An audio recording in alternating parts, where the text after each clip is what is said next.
Don't listen to my own directions, do I? I'd like to call the Burke County Board of Commissioners pre-agenda meeting to order, Tuesday, February the 4th, 2025. Madam Clerk, we've got Commissioner Stroud, Commissioner Barrier, Commissioner Smith here. Commissioner Britton is on he's on work release with REA. And Commissioner Burns is pretty sick. I talked to him a while ago. So we got 3 in attendance. We have a quorum. I'd like to ask everybody to silence their mobile devices and remind the speakers again to, when you come up to the podium, to please activate your microphones before speaking so YouTube can pick it up and record it. The next item on the agenda is the approval of the agenda. Do I have a motion to approve the agenda as presented? Mr. Chairman, or Vice Chairman, we do have one item that came in, an additional application for the Child Protection, Child Fatality Prevention Team. And so I would make a motion that we move that to our items for decision. I think that's a good motion there, sir. Do I have all agreement on that? Raise your hand. Thank you. That's unanimous, Madam Clerk.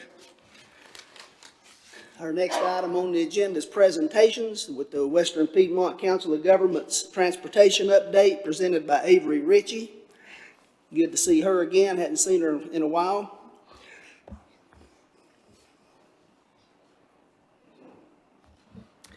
All right. Thanks for having me, you guys.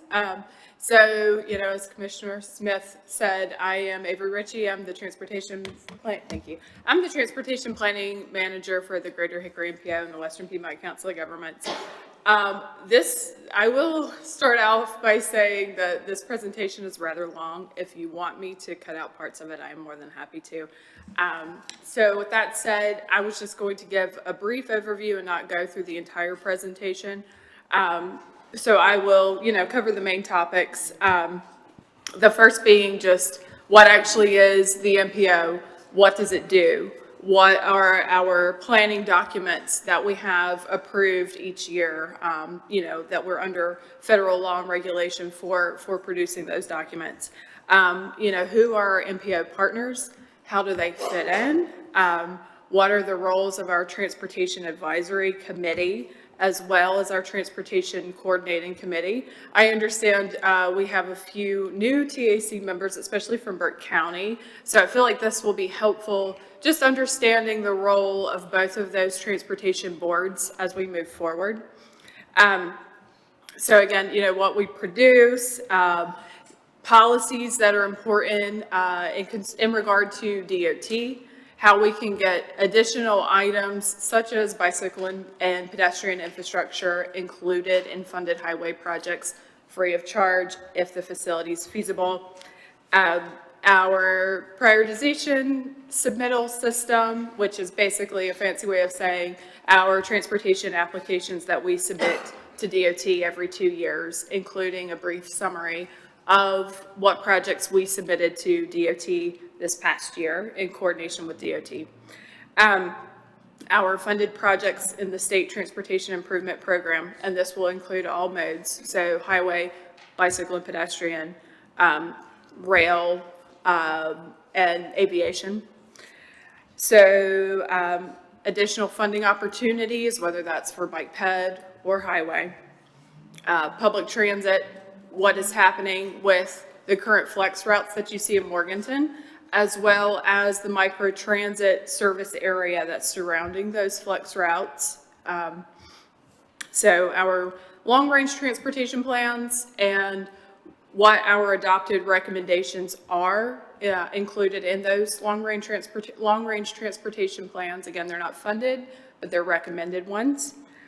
And just updates on funded projects in general, whether that's, at exit 118 there, typical sections, what you can expect in terms of right-of-way and construction dates, whether it's the current STIP or the draft STIP that was newly released. And then just a general update on passenger rail. So the rail line running from Asheville to Salisbury, that there's a lot of push for passenger rail along that corridor. Where we're at in that whole process, because only one very small phase of that project is funded currently, and what we're moving towards in step 2. And then, I think I have a slide that wraps up how all of this fits into general land use planning. Yeah. I know that's kind of a lot, but I feel like a lot of it is important. So again, I'm happy to make changes before the meeting if you feel that that's necessary. So does anyone have any questions or concerns? I've got a feeling the next one's gonna be a lot longer. Yeah, you're right. You're right. Thank you for coming, and we'll see you in a couple weeks. Awesome. Thank you. That's good to hear. Okay, without objection, this item will remain on the agenda. Okay, now we will have our presentation of fiscal year 23-24 audit presented by our county manager, Brian Epley.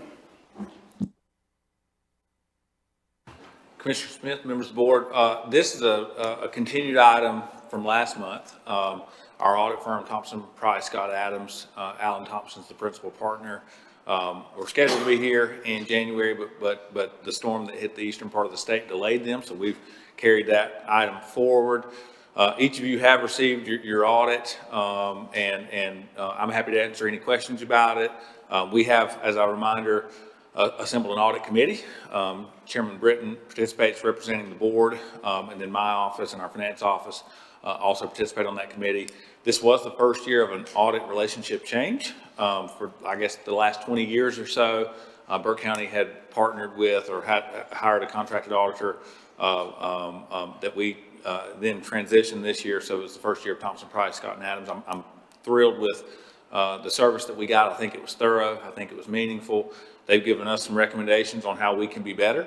And I think that's part of being high performing is using those recommendations to make sure that we have a more, a higher quality product, a more efficient ran organization. So again, Alan will be here on the 17th to present that audit report, those financial statements, as well as the compliance and opinion letters are in your packet. Certainly, I'm happy to answer any questions you all may have, but he has a standard and a regulatory requirement to report certain things to you all, and so he'll be here to do that. Thank you, sir. Without objection, this item will remain on the agenda. Thank you, sir. Next, we'll have an update on the interbasin transfer presented by Hugh Sandow, who's the budget strategy and performance analyst for Burke County. Good afternoon, Commissioner Smith, members of the board.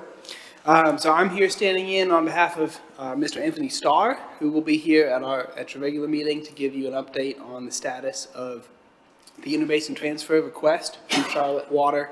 As you may recall, spring of this past year, Charlotte requested with the state, filed a formal notice of intent to request an increase to 33 million gallons of water per day that would be transferred out of the Catawba River Basin into the Yadkin PD Basin.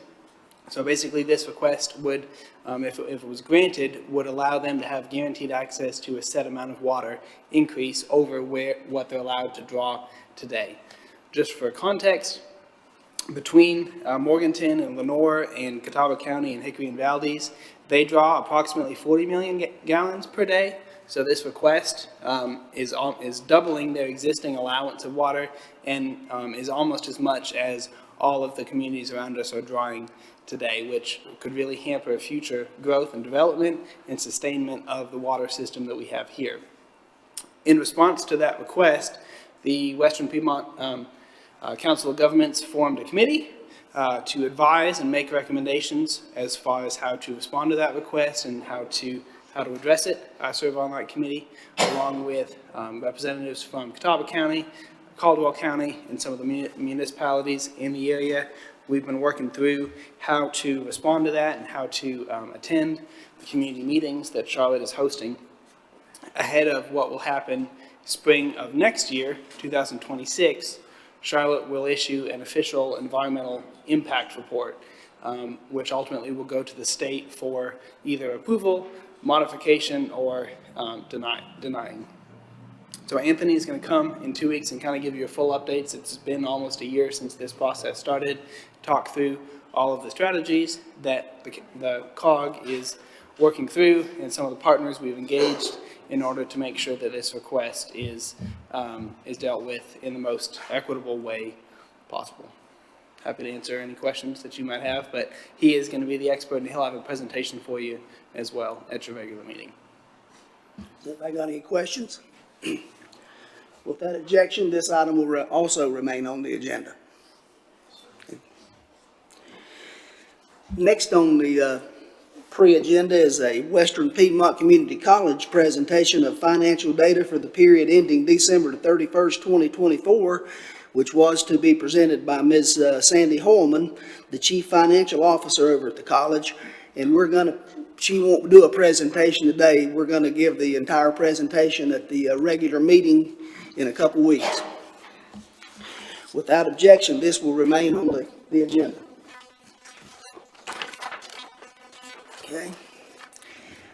Next on our agenda is the Health Department. Local Health Director is receiving the Dogwood Award. This will be presented by Ashley Jarrett, the Assistant Health Director. Hey, Ashley.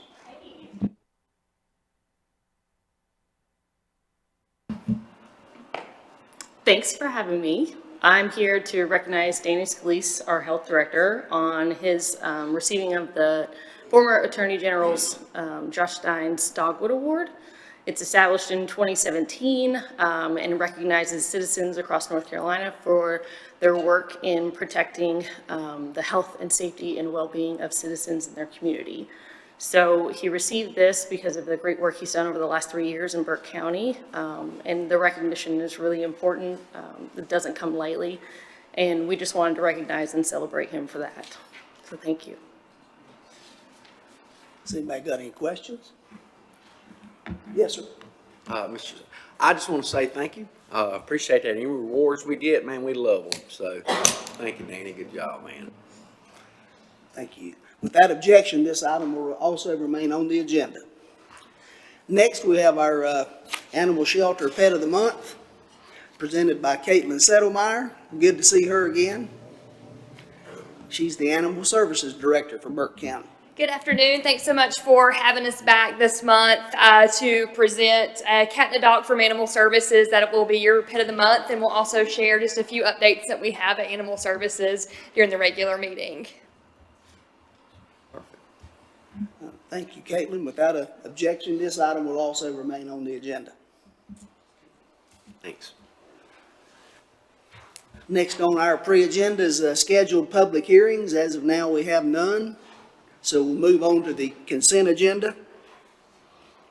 First item on that is a Burke County Public Schools presentation of financial data for the period ending December 31st, 2024, presented by our good friend Keith Lawson, who's the finance officer for the schools. Good afternoon, Keith. Good afternoon, Mr. Smith, Commissioner Barrier, Commissioner Stroud. Mr. Lawson? Pleasure to be before you today. Yes, sir. I know this will be new to the two of you, so I like to keep this informal when I present. Feel free to interrupt, ask a question, and I'll certainly at the end entertain any questions you may have. The first slide in your board packet, you'll see the first two columns fall under a header of annual. This would be our previous year's annual revenues received by source compared to our current forecasted revenues. If we may hop over to the right under the next two columns called December year-to-date. So this will be our December year-to-date actual revenues received by funding source. The first line would be our state revenues. As you can see, year-to-year, mid-year results were up 4.5%. That is a little stronger than we had budgeted and anticipated being at this point. I will say that it's a result of what's not a problem, but is that we are, for the first time since COVID, really at what we consider full employment. I think you all probably have suffered the same thing during the COVID epidemic of being shorthanded and people not returning to the workforce, but we've, at least in Burke County Public Schools this year, have experienced that. So it's been a wonderful budget management issue to have from my perspective, for folks to be shorthanded, not necessarily the best thing for education. So I'm glad to see that we are running at this rate right now and will continue and anticipate doing so over the course of this year. It's not an alarming amount, and we are set with other avenues and alternatives to offset this minor increase. Next, you'll see our federal revenues. And going across year-to-date, you'll see that's a very, very substantial reduction of 57.1%. I'm sure you all can guess that's our COVID funds or emergency secondary emergency relief funding. That, of course, is expired, so we no longer have those funds available to us, so we are back to historical spending levels as far as federal revenues are concerned. Next, we have a line item of local and charter schools, that being you all and the funds that you provide Burke County Public Schools. You're our second largest funding source, and of course we're running right on schedule as far as those revenues received. Next, fines and forfeitures, which you're the pass-through agent of. Those come to the county from the courthouse of fines and forfeitures that are collected there and passed along to the school system. Our next line item is school receivables, and that's things that we at the central office pay for and invoice the schools for. It's really a inconsequential amount of funds compared to our overall funding, and although the percentage increase is pretty substantial, the dollar amount's inconsequential. Next, we have our special revenue funds. You can see it's up substantially year to year at this point. We are back fully operational in our special revenue funds, and that consists of things, just for your information, of like our pre-K programs, Medicaid revenues received that support our exceptional children's programs, and also another area that is a result of the substantial increase under special revenue funds is our Gear Up program. We have been for the last, I think, 5 years, the recipient of a Gear Up program, which is federal funds that passes through Appalachian State University that we use to expose our middle and high school students to the higher education learning experience, resources, and those kinds of things that otherwise they wouldn't have access to.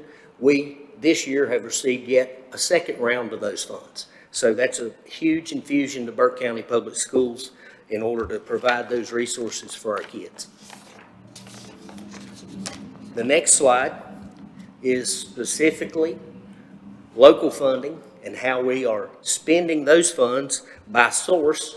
As you can see at the top, expenses, there's a 5XXX, a 6, a 7, or an 8, and a 4. This represents the local funds that you all provide Burke County Public Schools and how those are being utilized. For instance, the 5XXX is regular instructional services. So that would be teachers, instructional supplies for the schools and things of that nature. Next, instructional support. That's primarily maintenance of facilities.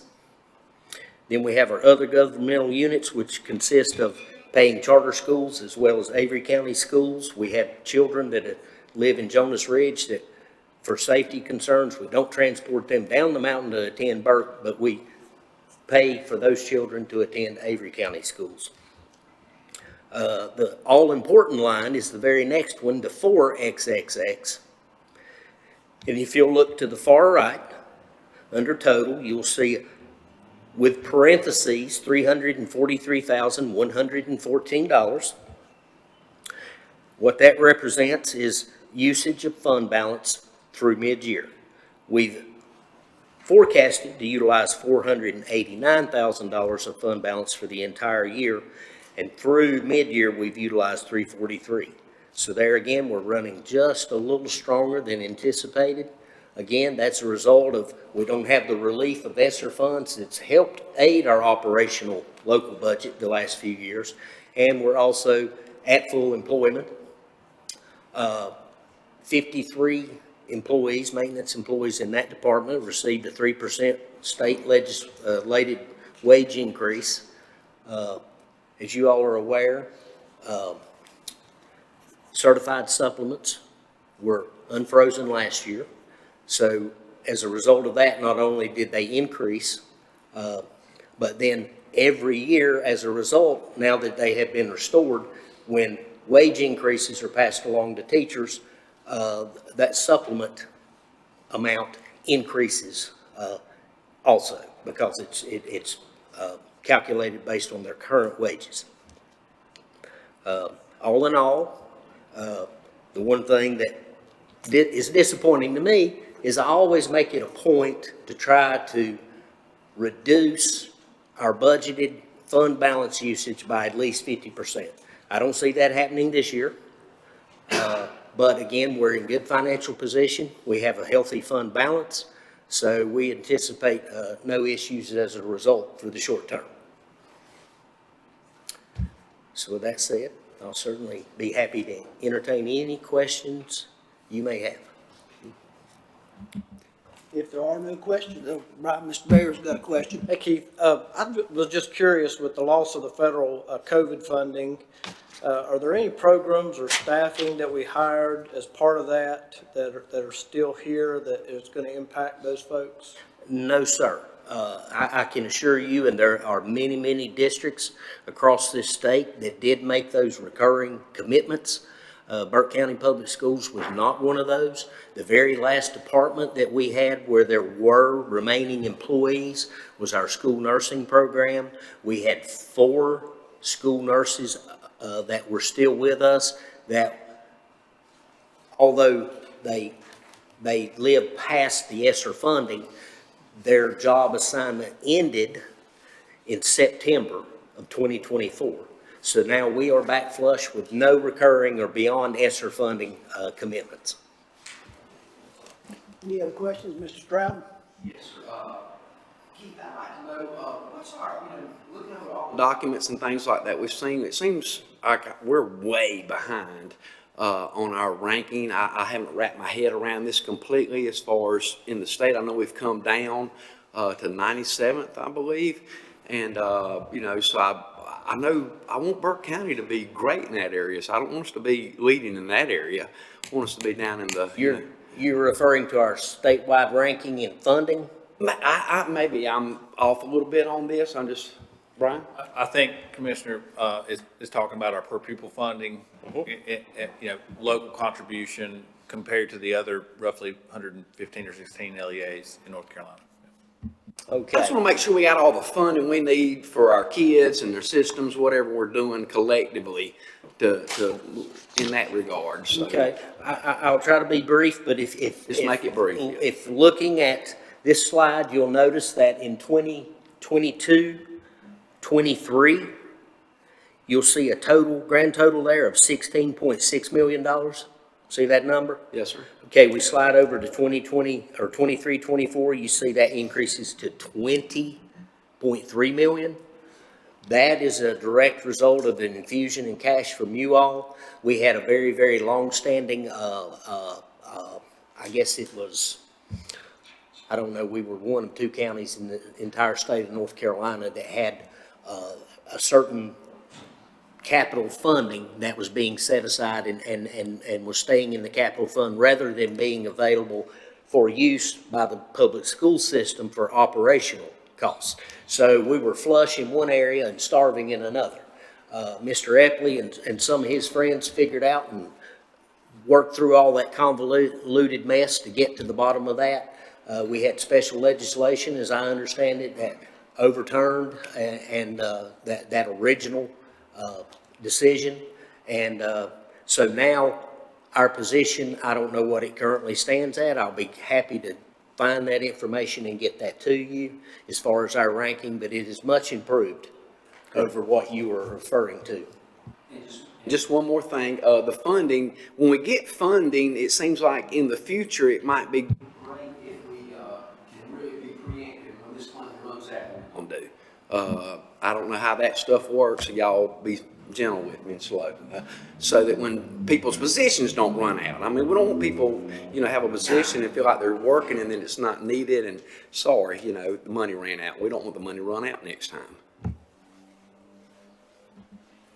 And just for clarification, since we've got both you experts in here, that money that was there, that was turned over to the county, Mr. Manager, what was that money originally slotted for, and what could it be used for?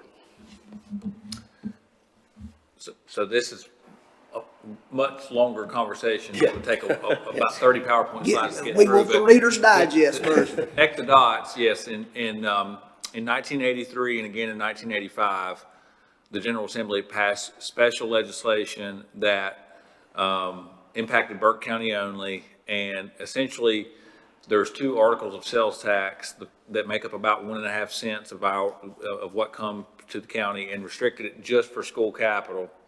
And at that time, it was drafted for the construction and repair of junior high schools.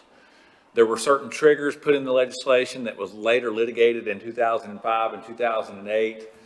I think Mr. Lawson's worked in this industry for about 20 years, and is that right? Close? Mm-hmm. Yes, sir. And when I arrived, I had never seen anything like it, and it did not make logical sense, as Mr. Lawson said, that the county was receiving about $16.3 million in operational funding, which ranked 99th in the state. But we had $37.5 million of available capital that wasn't being used at all, and was largely restricted. And no one could really explain why, because our capital needs were met. So we had classroom sizes that were far larger than any surrounding school district. We had teacher supplements that had been frozen for 20 years. There were operational needs that weren't being met because of this restriction of capital. So we worked with local legislators to rescind that legislation that was passed more than 40 years ago, freeing up that capital side, which helped us infuse money on the operational side. And I'm glad that Commissioner Berry asked about the ESSER funding. That was a mistake made all across the state, where they had these one-time money. ESSER money was like ARPA money for the county, right? It's one-time capital infusion that one could argue was out of some very poor federal fiscal legislation that drove inflation over the last 3 years. It was $4.3 trillion. And of that, Burke County got a component of it. And I think wisely used it for one-time needs, like HVAC needs and those type of things, which was wise. There are school districts that touch our county that you could drive to in the next 20 minutes that hired 25, 30 people. And so, that was just a bad formula to begin with because those dollars had an end life. As it relates to where we are, the Board of Commissioners have prioritized classroom size, teacher supplements, increased school funding in the last 2 years by about 25%. And that's taken us from 99th to 96th or 97th, as Commissioner Barrier said. And I think, from my perspective, it's been meaningful, and I hope that it's helped, help accomplish some goals with the school system. Thank you. And I Thank don't you, want to Mr. beat, Evans. I don't want to beat a dead horse, but that money that we turned over to them, that money was just sitting there, and if you weren't gonna build a new middle school or do, construction on a middle school, in other words, it's just gonna be sitting there idle doing nothing. Is that correct? So yeah, the equity in that fund, the amount of surplus in that fund was growing at $6 to $7 million per year when I got here. So there was much more funding than there were needs. And it's important to keep in mind, lots of things have changed in 40 years, right? I mean, lots of things have changed. And there were triggers in that legislation and in the litigation from 05 and 08, the consent orders, that were just impractical to follow, such as there was a benchmark and a trigger that said, once the total sales tax, and this is a judge, anticipating this a long time ago, that when the total revenue exceeded $10 million, that the county could, in a subjective way, rescind 50% of it. Didn't give an exact formula. So I guess my point in sharing that is, it was very complicated to follow. I talked to Margaret on our side and Keith on the school side, and I said, if we gave these rules to 10 different people, I think we'd come up with 10 different outcomes. It's impossible to follow the blueprint, and we're atypical. And at the end of the day, I think we want to put the decision-making authority back in the control of our local school board and our local county commissioners. That legislation essentially put that decision-making in the hands of the courts versus in the hands of our elected officials. And so largely that's what I think we've done, is transition that decision-making back to our boards. And to your point, that all is feeding into a fund that largely helps support capital needs that weren't there, and then also debt service on our 2 high schools that will be paid off next year. So we forecasted it out over a 5-year span, Commissioner, and even though we were operating at a surplus of $7 million already, in 2 years that would have grown to $10 million because the debt service on Drawn and Patton would have expired. And that all comes out of that same fund. The lottery funding from the public school lottery fund goes into that fund, and it just wasn't, in our opinion, being used in the highest and best use way. So no reason the Board of Commissioners couldn't still allocate that for capital. You have the choice now, operations or capital, whereas it was simply restricted for capital that may have not been needed prior to these changes. Thank you. If there are no objections, then we will leave this item on the agenda. Thank you, Mr. Lawson. Thank you. It's Keith. Next on our agenda is the financial update for the period ending December 31st, 2024 for the Tourism Development Authority, which will be presented by our friend Ed Phillips. He's the CEO of that authority. Thank you. Thank you. Good to be here this afternoon. Thank you, Commissioner Smith, for having me. And if you don't know, Commissioner Smith's our new chair of the TDA. It started in January, had our first meeting, doing a great job, so appreciate you being there. I want to talk first about the finances of the TDA. We are in a very strong financial position. We currently have cash assets of $837,671.13. Part of that is in our checking account, part of that is in our capital management account, and earning more interest than we could in the simple checking. Down under liability, and by the way, this is as of 12/31, December 31st. Down under liabilities, I want to explain a couple of things. It says City of Morganton payable and Town of Valdez payable. Our legislation that was created in 2007 allocates a certain amount of money, percentage, to the Town of Valdez and to the City of Morganton for their tourism marketing. And they spend that money first, and then they submit receipts to the TDA to draw that money down. Actually, just this week, the City of Morganton submitted their paperwork, and a check was cut to them for that entire amount, $133,000. Typically, they'll draw it down a couple times a year. Valdez also does the same. And so that money, there's a formula for that, they get that money every year. That money can carry forward. It doesn't expire. So if they don't draw it down, it sits there, but we encourage them to draw it down and work with us as we do tourism marketing for the entire county. The other financial statement you have there is a budget to actual, and that shows the occupancy tax collected. This report is through 12/31, but our occupancy tax is always collected 2 months in arrears. So if a customer comes in, stays at a hotel here, say like this, in January, that last month, they pay the tax to the hotel. The hotel has the 15th of February to remit that tax to the county tax office. And then the tax office issues a report at the end of February. And then those funds are submitted on paper to our finance officer, Margaret Pierce, who then lets me know what percentage of that has come in and what the total amount is. So we're always 2 months behind.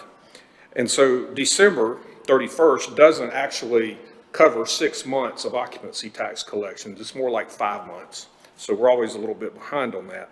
But we are doing well on occupancy tax collections.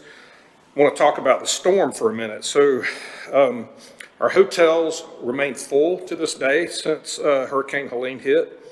They're full of contract workers, railroad repair people, insurance adjusters, and others that are working in industry here. And also people that are just leisure travelers are still coming as well. We're still having weddings and special events here that are putting people in the hotels. October, the first few days of October, occupancy tax was down, but then it kicked back up, and October set a new all-time record for occupancy tax collection in Burke County. November was also an all-time record. November was up 98% over the previous November. December is going to be very high as well. Margaret just told me a few minutes ago, we're at roughly $125,000 collected so far that we know about. That would be another all-time record for December as well. Interesting, people always ask me what's the hotel rates in Burke County. And we have a system, we keep track of that through some research that's done for us. The average daily rate for a hotel room in Burke County in 2024 was $111. In 2023, it was just over $100. So the average daily rate, which is a true indicator of supply and demand, meaning there's more demand than there is supply, drives the rate up. So it went up about 10% in 2024. The other metric that we measure is the visitors that walk into our visitor center at 140 North Sterling Street in downtown Morganton prior to Helene. So January through September, we were up 70% over the previous year of walk-in traffic. After Helene, it dropped off severely in October, November. December, it started to pick back up towards the end of December. And in January, we're even with last year. So we are starting to see a recovery in visitors coming back since the storm. It's been an interesting few months. The visitors that were coming in, right after the storm definitely were changed. A lot of them were here to help. We were there to help them, assist them as they were looking for people and places to help in Burke County. So that's kind of the report for the finances and what hotels are doing. I'll entertain any questions before I go into the next part of the. Has anybody got any questions? Good. Okay, without objection, this item will remain on the agenda. Next, we'll hear from Mr. Phillips on the resolution supporting the Blue Ridge Parkway.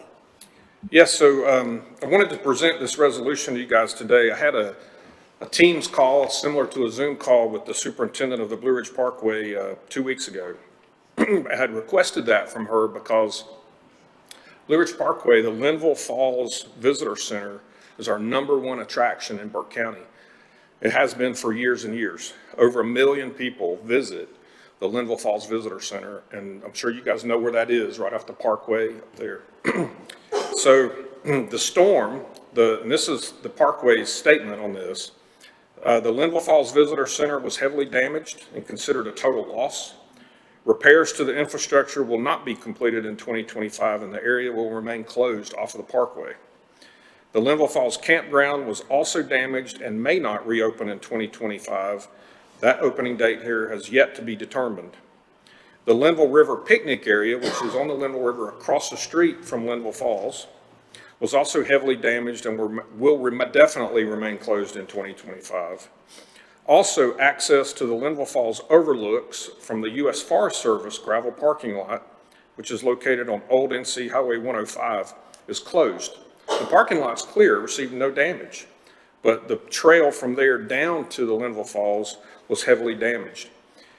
So I talked to the superintendent about partial openings, like if you can get a little place open and people can access that. At this time, that is not an option because of the heavy equipment required going in and out and along the parkway. By the way, the parkway is closed through there, to access the areas that need to be closed. And just allowing visitors anywhere near that would be a liability problem for them, and we don't want people getting injured or hurt because of that. So as part of the parkway, the Blue Ridge Parkway Association, and there's two of them, the Blue Ridge Parkway Association and organization. If you get a license plate in North Carolina that has Blue Ridge Parkway on it, it's the yellow plate, that money goes to the Blue Ridge Parkway Foundation.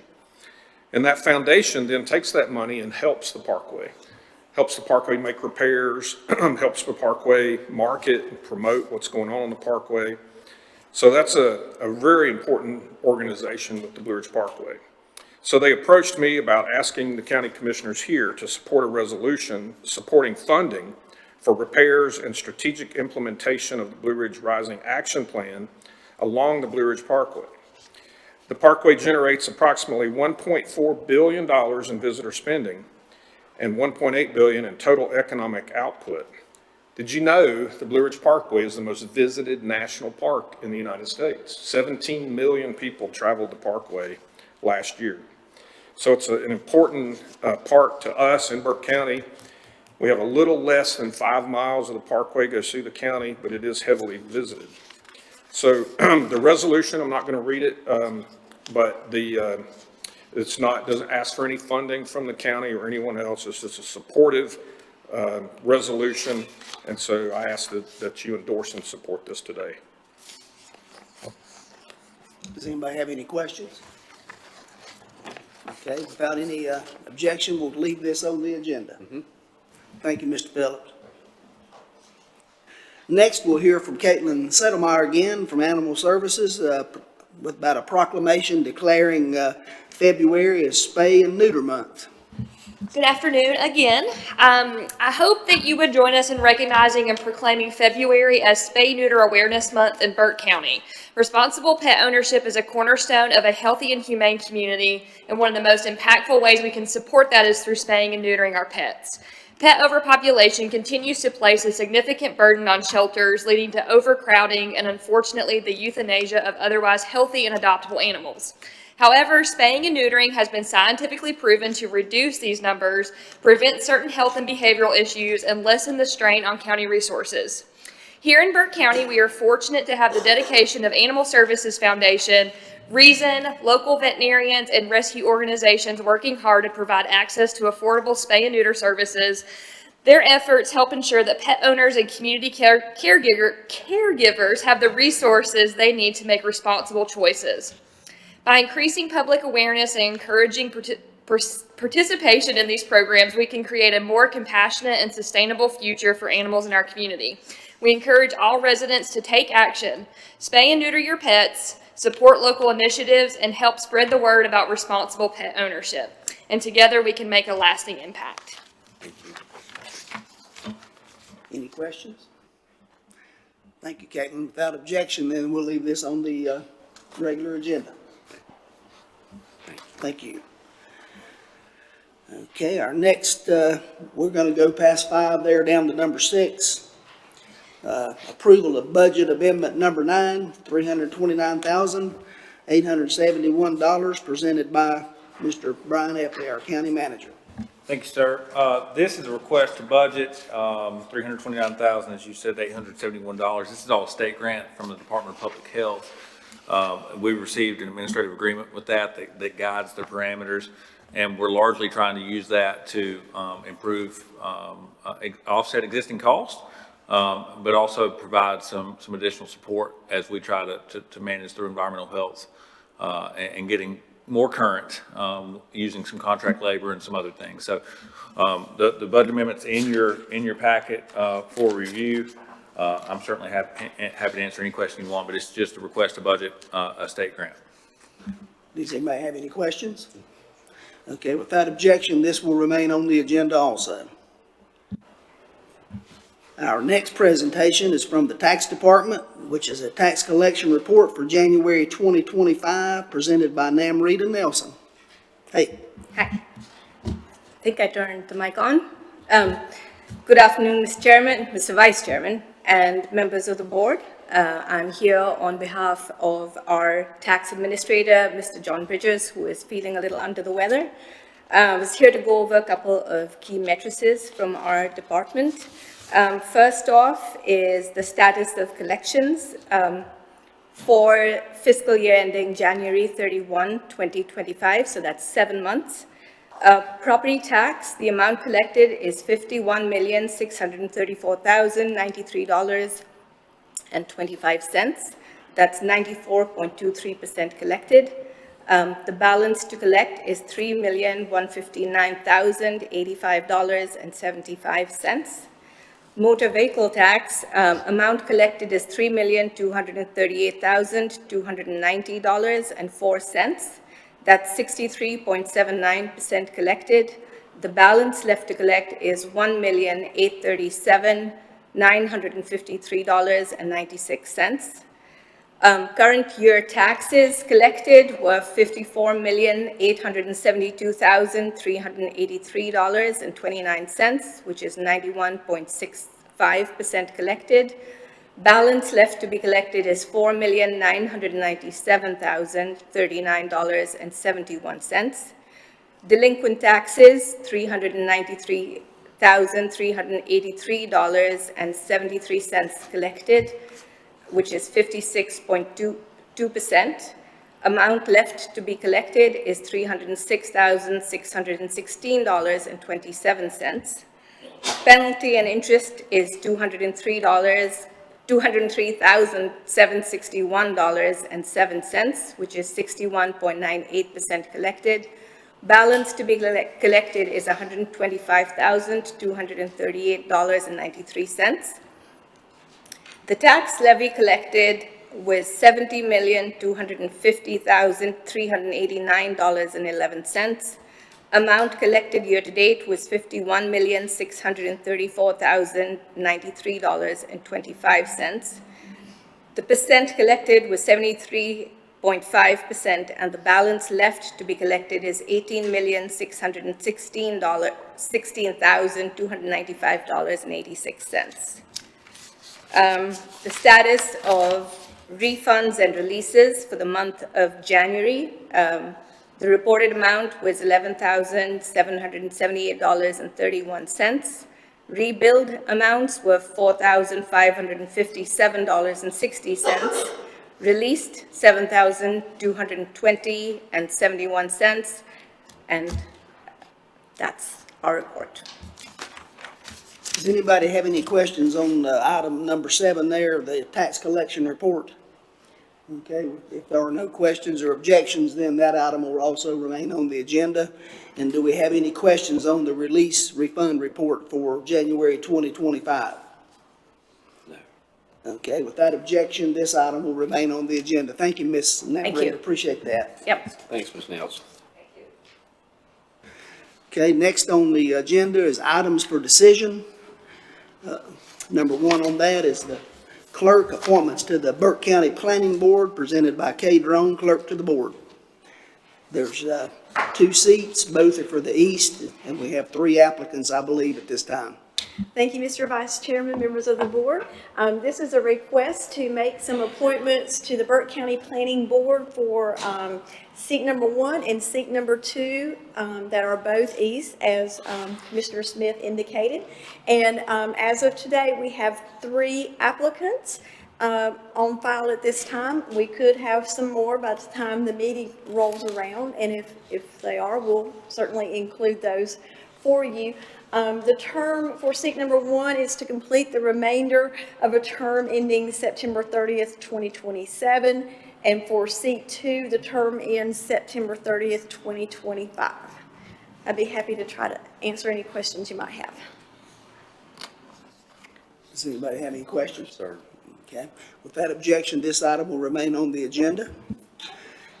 And next, we have the BDI, Burke Business Park Project Management Agreement presented by Brian Epley, our county manager.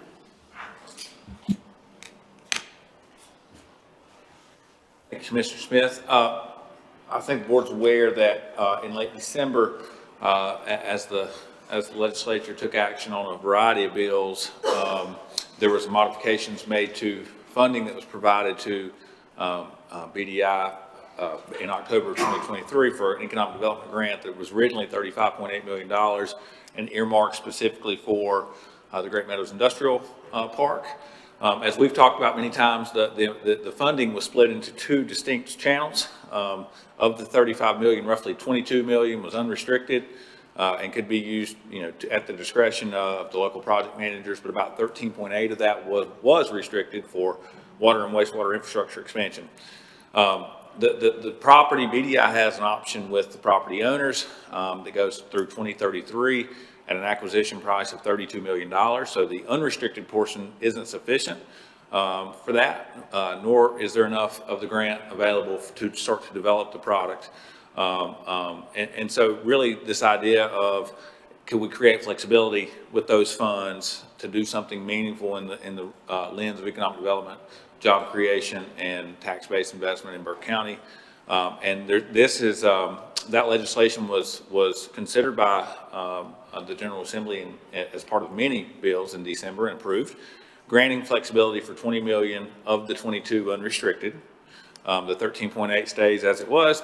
The other $2 million of the 22 stays as it was. But we have $20 million from that original grant that can be used for construction of shell industrial buildings inside Burke Business Park. As a reminder, there's already pad graded sites, there's already water sewer infrastructure, and really I think that there's a heck of an opportunity to have some speed to market and really see some investment in our community. Part of that legislation, though, the General Assembly thought it was wise to have a project management agreement between BDI, who's the grant holder, and the county. And largely, that's what's in your packet for consideration. That's what we'll be presenting in 2 weeks for the board to consider. The components of the project management agreement, I think, are fairly simple. It basically says that there's going to be a joint effort to make decisions. Decisions could be on, who is the architectural firm? First, are we going to do it? And then secondly, if we do move forward, who would be the architectural firm? Who would be the general contractor? What do we want our ceiling heights to be? Which pad do we want to build on? What square footage do we want to consider? All of those type things, and we'll be talking about this more in depth at your work session coming up in a couple of weeks. But largely for consideration on this agenda is just the baseline project management agreement that says that BDI and the county will work jointly to make sure that we're advancing this opportunity if the board so sees fit, and doing it in a mutually agreeable way. Happy to answer any questions you guys may have, but it's I think at least at this point, a fairly simple agreement. If there are no questions, then we'll leave this item on the agenda. Thank you, Mr. Epley. Brian. Okay, now we'll move to item 7, reports and comments. We'll hear from Corey Fisher-Wellman from the Department of Social Services for the monthly operational report. Oh, Can I sneak in there? yes, ma'am, please.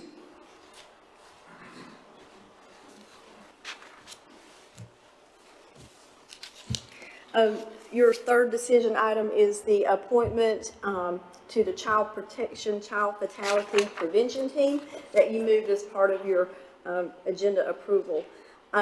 We have seat number 7, which is one of 4 at-large seats on this committee. It's vacant, and at the time the agenda was produced and disseminated, we had 1 application on file. We received a second one around lunchtime today, so now you have 2 applicants for 1 seat, and the term is 3 years ending April 30th, 2027, and there could be others that might come in before the meeting. be happy to try to answer any questions you may have. Does anybody have any questions? Okay, if there are no objections, we'll leave this item on the agenda. And now we'll get Mr. Corey Wellman up here Corey Fisher Wellman to give us a report from the Department of Social Services about monthly operations. Thank you. It feels like we have a smaller setting today, so if you have questions, you don't have to wait to the end. Just hop in and ask. So we'll go through our monthly updates here, starting off with some personnel. This is the same slide we show every month, just to kind of show our personnel growth over the last several years. Our most recent FTEs that were added as a result of Medicaid expansion in December of 2023. And then just a snapshot of kind of where we are currently. We have, when this PowerPoint was prepared, we had 29 open positions. Of those 29, 12 either are in somewhere in the hiring process, whether that's a conditional offer, final offer, or the candidate has a start date. So if we were to, those 29 minus 12 and get us down to 17 open positions that don't have any candidates, which would put us at an under 10% vacancy rate, which not exactly where we want to be, but a little bit more in line with other DSSs our size across the state. And then there's a little snapshot of the month of December. We had 9 folks who voluntarily resigned. We were able to fill 6 of those positions over the course of the month. I will say a little plug that's helping us. We recently added, the HR team recently added a full-time position who's stationed at the health department and DSS, who's only working with our 2 organizations. That's been very helpful in helping us to work through these interviews and the hiring process much more efficiently. Some operational updates. This is a snapshot of our MOU measurements in economic services. I'm going to talk a little bit more about the MOU and kind of what that means and how that looks across the agency at the end, but this just demonstrates that we're continuing to meet all of our economic services MOU measurements month over month. Just a little bit of an update from economic services. There was a management audit that was completed for FNS and Energy, which resulted in no financial payback, so always a good thing. There have been a number of Medicaid waivers associated with the hurricane that are expected to end at the end of this month. And then in the last month, we've also started a new funding that you guys approved last month was the disaster funding, which we started giving out those funds to folks who need help in the county. And then we've also, you can see there approved over 157 LEAP applications during the month of December, which resulted in us giving out just a little bit over $50,000 directly to residents here in Burke County. This is just a snapshot of our Medicaid caseloads, and you can see there kind of month over month how many recipients we have in the different Medicaid programs, and then the numbers at the end that are in green are how quickly we're getting those approved and timely. So you can see consistently Amanda's folks are getting those done in a timely way and making sure people get their benefits timely. And this, if you look at our active FNS cases, which is food nutrition services, I think one of the most you can see there the number of cases, but I think one of the more interesting numbers is that very last number that we're giving out over $2 million in FNS benefits every single month with this, which is money that's going directly into the economy here in Burke County. It's being spent in grocery stores and other folks where people buy their food. Some updates about child welfare. We currently have 175 children experiencing foster care and about 290 open cases in CPS, which is about 18 cases per worker. You can see there for the full month of 2024, we received 1,600 CPS reports, which if you look, you can kind of see how those, if you just take the month of December, we received 93 reports, 72 of those were screened out. So of those 1,600 for the year, there would be a small portion of those that were screened out, but you can kind of see the workload month over month. And then we also had 4 children who exited foster care, or 4 children who entered foster care in December, and 5 who exited, 4 through adoption, and 1 child who was reunified with his parents. A little bit about our adult services. We currently have 57 adult wards that we're responsible for, and then an additional 17 that we contract out through a third party. We have 51 active participants in our special assistance in-home and 145 current recipients in our community alternatives program. And this is where we'll talk a little bit more about the MOU. So in 2024, several years ago, the counties had to enter into an MOU with the EHHS indicating that they would meet these performance metrics throughout the agency, and there could be consequences for failure to do so. For the last several years, mostly as a result of COVID, there has been no corrective action for failure to meet MOU outcomes, but that, beginning in January of 2025, the EHHS is going back to expecting counties to meet all the measurements in the MOU. There is an exception for the 25 counties impacted by the hurricane, and those will be delayed by, I think, 3 months. So we would be in that group that's got a 3-month pause, but we meet our MOU outcomes every month. So you can see there, it does indicate there is a corrective action process if you were to not meet for an extended period of time. Depending on if it's an annual measurement or a monthly measurement, you would have to enter into some sort of corrective action with the state to try to help ensure that you were able to meet it moving forward. And this is just, it breaks down all the different measurements. I won't read each one of them because it's just kind of showing there's 9 metrics that we have to meet throughout the agency, and this kind of just breaks those down. And from, you can see there what we have to do in energy and workforce, along with food and nutrition, as well as child. There are more metrics in child welfare, but the only one they're holding counties accountable to right now is that counties must ensure that 95% of children experiencing foster care have to be seen in the home they're living in each month. Then there you can see the adult protective services as well as special assistance and the child support performance measures as well. And then lastly, just a little bit about the budget process. There was January 9th, there was a department head meeting for all departments just to get the budget process started. All the necessary documents have been sent out to 8 departments, including us, and then we'll be one of the last counties who will meet with Brian and his budget team to go over our budget and plan for next year. And just a snapshot of kind of where we are in this year. The numbers at the top, all sorts of different line items in which the DSS has either revenue or expenses. But I think the more important thing is you can see at the bottom where our budget is, the total number versus what we've through the end of December, which I think just demonstrates that we're on pace to be right at or a little under what our budgeted amount was. So happy to answer any questions any of you guys might have. Mr. Bailey?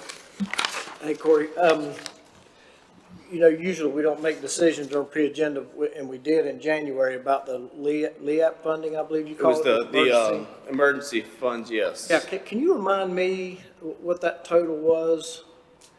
It seemed like it was a pretty big amount. It was a big amount broken over into 4 different pots of money, and I don't know. And it was a pretty short term to. It is yes, and it will. The shortest term is that the state is going to continue to monitor spending, and they will reallocate to other counties so it's basically spend it or lose it in the counties. If you don't spend it quick enough, it is possible it will be reallocated to other counties. And so I'm curious, how are we getting that out to the community? Sure. Have we expended all that we have available? So there's 4 different areas. Amanda was just telling me before we started, and you might want to come up and provide some greater detail, but I know we've made a lot of progress in some of the energy and rental assistance funding. The child welfare central services fund is a little bit more tricky. That's probably the fund we're slower in just because it's hard to find things that meet that criteria. I know that in adult services, they're actively working through some projects with some of the folks they're working with to help with some pretty big chunks of money that will be related to storm damage and stuff like that. So I do think we are making every effort to make sure we get that money spent in Burke County, but she can talk to you a little bit about the spending in her area. As far as in economic services, we have been really proactive about getting that money out there. So because we are out of crisis intervention money and we are out of low-income energy assistance money, we have really pushed the disaster funds. We have spent roughly $200,000 already. So we've already spent half of the funds in the disaster part of the program. The rental assistance, we have also spent quite a bit of money in there. I think we have, I can't remember the exact amount, so I don't want to give you a false amount. But I do know that we have been extremely busy, and we have definitely spent a good bit of that money.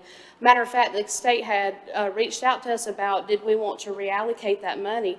And as of right now, I think we decided, no, we did not. We felt like we were still, spending the money and giving to our county, because, here's the deal with that, like, I always want to help everyone. However, if we still have the need in Burke County, we need to make sure the funds are spent in Burke County. So we don't want to reallocate those funds early. But yeah, I mean, I think that we're definitely seeing a need for that, and we're making sure that those funds get spent here in Burke. How do people find out about it? Well, first they'll come in, if they come in with any kind of need, it doesn't really matter where. Like, for example, if they come in for Medicaid or if they come in for food stamps, those workers are already referring those people and asking questions to see if there are additional things within our agency. We can go ahead and get to those folks. And so there's that. And then when people call having a need for energy or for rental assistance, or through their story that we can pick up on, those are things they need, then we are referring them and getting them taken care of. Okay. I think in terms of that money in particular, the community is used to us having the SIP and LEAP money for energy and heat and those kind of things. So they're used to coming to us, and because we've already expended those funds, we are able to use these funds to help kind of meet our additional needs. So that kind of, like, that method or way into the door is kind of already established because people are used to coming to DSS for energy assistance and that type of thing. Okay, thank you for that. And kind of to switch gears, one other question. I see on the report that we have an ongoing issue with, a placement crisis, critical shortage of appropriate foster care options for our children in need. What kind of things maybe in the last 90 days are we doing in the community to recruit, find folks here? I think those are, there's always a need for additional foster parents, and I think we are actively trying to attend, community activities and trying to make classes more regularly available so that people who are interested can become licensed. I think the need some of that is speaking to the need for higher levels of care, which causes kids oftentimes have to sleep in our building. That is usually not a result of a lack of family foster homes. That's typically a result of the lack of higher level of treatment-based providers, and that a lot of that is out of the local hands. We have a very little impact on whether or not there's more psychiatric treatment facilities or more level 3 or higher levels of treatment-based placement. And those are typically the kids that are harder to place who end up in either the ED or in our office, unfortunately. Okay. I got a question. Now, did I hear you right? There were 9 personnel left in 1 month, December. Is that correct? That is, yes. What do you, I don't know, but that seems Sure. like kind of a high attrition It is. rate. What's going on? Sure. I would say that the last, from September to the end of the year, we did experience probably one of the higher periods of time that people leave. And I think there's a whole bunch of factors. I think if you start in economic services, you had people who were likely hired during COVID. A lot of those waivers and things went away, and a job they thought they were comfortable doing became a very different job, and that became overwhelming. I think that caused some turnover. We had some personnel changes in child welfare, where anytime you have a personnel change at a high kind of executive level and changes in what expectations are, that can lead to higher turnover. I also think you saw, the hurricane happened and we were out of our building for a number of days, and then we had to do DSNAP, which was a success, but it led to people's just day-to-day work being interrupted or different for 5, 6, 7 weeks. So people who were kind of struggling to keep up, got further behind, and unfortunately, you do see a lot of times in DSS, because there's 99 other DSSs, you kind of get behind and you apply at the county next door and you kind of go start over. So December was a higher month. I do think we've seen that slow down, and we're getting some of the supervisor positions filled, which I think provides some stability and a little bit more, makes workers feel kind of better about what they're doing day to day. But we've definitely been in a little bit of a higher stretch than normally we would experience. Well, Thank you. Thank you for all the work that all of you do. It's important work you do. Does anybody else have any more questions? If there are no objections, then we'll leave this item on the agenda. Thank you. Thank you. Commissioner Smith, we need to take action on this one. Oh, okay. I'm sorry. Do I have a motion to accept the report as presented? Make a motion. All in favor? Thank you. I know you didn't want to come back and have to go through that spiel again, did you? Thank you. Okay, next on the agenda is other discussion items. And please submit your reports to the clerk as soon as possible for inclusion in the agenda packet for the regular meeting. Courtesy reminders, February the 14th, Burke County Board of Commissioners opioid recessed meeting at 8:30 a.m. February the 17th, Board of Commissioners regular meeting at 6 p.m. March the 6th and 7th will be our Burke County Board of Commissioners budget retreat at 8 a.m. at the North Carolina School of Science and Math Barn. And I was over there today for my tour, and I'm going to tell you that's a nice place. Burke County ought to be proud to have a place like that around here. Youth groups that are interested in leading the Pledge of Allegiance at the start of the Board of Commissioners meeting can sign up via the form on the county's website. Spay and neuter your pets. Foster or adopt a pet from the Burke County Animal Services. Cover your loads to the convenience centers and the landfill. And please don't litter and pick up your trash. All righty. Action items, we have none.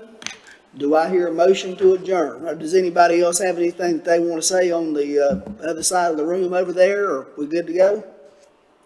Do I hear a motion we adjourn? Mr. Chairman, I make a motion we adjourn. All in favor, raise your hand, please.